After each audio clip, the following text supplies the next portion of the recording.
Macam-macam akomodasi berlebihan akan dilanjutkan oleh saya, Muhammad Faisal Abidin.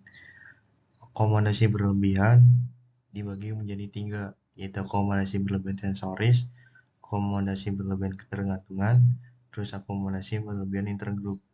Di mana akomodasi berlebihan sensoris beradaptasi dengan lawan bicara yang memiliki kemampuan akomodasi. Terus akomodasi berlebihan ketergantungan, pembicara menempatkan pendengar pada status yang lebih rendah. Terus yang terakhir, akomodasi berlebihan intergroup. Pembicara menempatkan pendengar dalam kelompok budaya tanpa mengakui keunikan dari individu. Fungsi teori akomodasi komunikasi dibagi menjadi 4, yaitu fungsi menjelaskan, fungsi meramalkan, fungsi memberikan pandangan. Yang terakhir, fungsi memberikan strategi, di mana fungsi menjelaskan, teori ini menjelaskan tentang kemampuan untuk menyesuaikan, memodifikasi, atau mengatur perilaku seseorang dalam responnya terhadap orang lain. Yang kedua, fungsi meramalkan. Teori ini meramalkan bahwa seorang menyesuaikan komunikasi mereka dengan orang lain. Terus fungsi memberikan pandangan.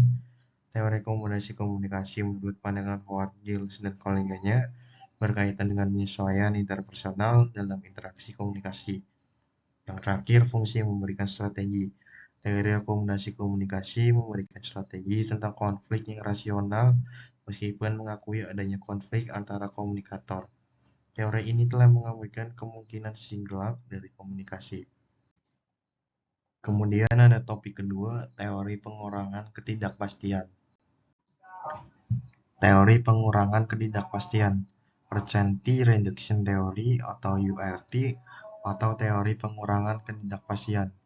Sebuah teori yang dikemukakan oleh Charles Berger dan Richard Alabrecht pada tahun 1975.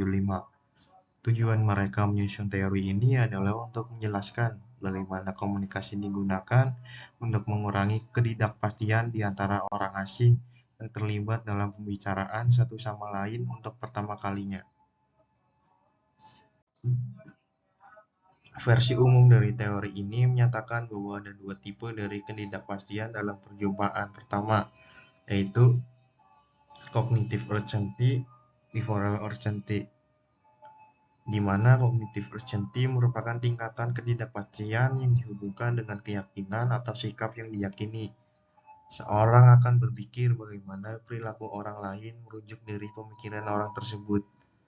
Terus yang kedua, behavioral urgency dihubungkan dengan self-disclosure, kesesuaian di mana perilaku yang seharusnya menurut budaya atau batasan sampai mana perilaku dapat diprediksi dalam situasi tertentu. Asumsi dasar dibagi menjadi 7. Yang pertama, orang mengalami ketidakpastian dalam latar interpersonal. Asumsi pertama menjelaskan dalam mengatur interpersonal, orang merasakan ketidakpastian karena adanya perbedaan harapan mengenai kejadian interpersonal. Yang kedua, ketidakpastian adalah keadaan yang tidak mengenakan, menimbulkan stres secara kognitif. Asumsi yang kedua menyarankan bahwa ketidakpastian adalah merupakan keadaan yang tidak mengenakan. Dengan demikian, berada di dalam ketidakpastian membutuhkan energi emosional dan psikologis yang tidak sedikit.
Yang ketiga, ketika orang asing bertemu, perhatian utama mereka adalah untuk mengurangi ketidakpastian mereka atau meningkatkan prediksibilitas. Asumsi ketiga ini menjelaskan bahwa ketika orang asing bertemu, maka terdapat dua hal yang penting, yaitu pengurangan ketidakpastian dan penambahan prediksi. Terus yang keempat, komunikasi interpersonal adalah sebuah proses perkembangan yang terjadi melalui tahapan-tahapan. Asumsi yang keempat menyatakan bahwa komunikasi interpersonal adalah proses yang melibatkan tahapan-tahapan perkembangan. Terus yang kelima, komunikasi interpersonal adalah alat yang utama untuk mengurangi ketidakpastian. Asumsi kelima menyatakan bahwa komunikasi interpersonal adalah alat utama bagi pengurangan ketidakpastian. Komunikasi interpersonal mensyaratkan beberapa kondisi, beberapa di antaranya adalah kemampuan untuk mendengar, tanda respon nonverbal, dan bahasa yang sama. Terus yang keenam, ada kuantitas dan sifat informasi yang dibagi oleh orang akan berubah seiring berjalannya waktu. Asumsi keenam ini fokus pada fakta komunikasi interpersonal. Teori ini mempercayai interaksi bermula dari kunci elemen di proses pengembangan. Terus untuk asumsi dasar yang terakhir, sangat mungkin untuk mendongkrak perilaku orang dengan menggunakan cara seperti hukum. Asumsi terakhir ini menunjukkan tingkah laku orang-orang dapat memprediksi sebuah penampilan. Terus ada aksioma. Teori pengurangan ketidakpastian adalah teori yang aksiomatik. Hal ini berarti bahwa Berger dan Calabrese memulai dengan sekumpulan aksioma atau axioms. Berger dan Calabrese mengambil pemikiran aksioma ini dari penelitian sebelumnya, atau Blalock 1969, yang menyimpulkan bahwa hubungan kausal harus dinyatakan dalam bentuk aksioma. Aksioma adalah jantung dari sebuah teori. Aksioma harus diterima sebagai valid karena merupakan batu penyusun dalam teori. Tiap aksioma menggambarkan hubungan antara ketidakpastian atau konsep teoritis sentral dan konsep lainnya. Dengan adanya tingkat ketidakpastian yang tinggi pada pemula fase awal, ketika jumlah komunikasi verbal antara dua orang asing meningkat, tingkat ketidakpastian untuk tiap partisipan dalam suatu hubungan akan menurun. Terus kedua, ketika ekspresi afiliatif nonverbal meningkat, tingkat ketidakpastian menurun dalam situasi interaksi awal.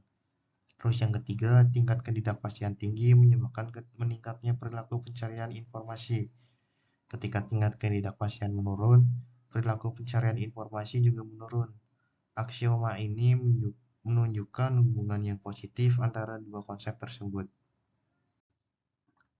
Tingkat ketidakpastian yang tinggi dalam sebuah hubungan menyebabkan penurunan tingkat keintiman dari isi komunikasi. Aksioma ini memperlihatkan hubungan yang negatif antara ketidakpastian dan tingkat keintiman. Terus ketidakpastian yang tinggi menghasilkan tingkat resiprositas yang tinggi. Tingkat ketidakpastian yang rendah menghasilkan tingkat resiprositas yang rendah pula. Hubungan yang positif terjadi di sini. Terus kemiripan di antara orang akan mengurangi ketidakpastian, sementara ketidakmiripan akan meningkatkan ketidakpastian. Aksioma ini menyatakan sebuah hubungan yang negatif.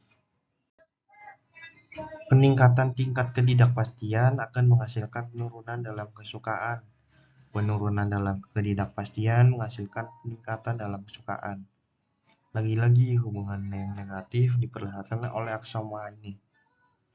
Ketidakpastian berhubungan secara negatif dan interaksi dalam jaringan sosial.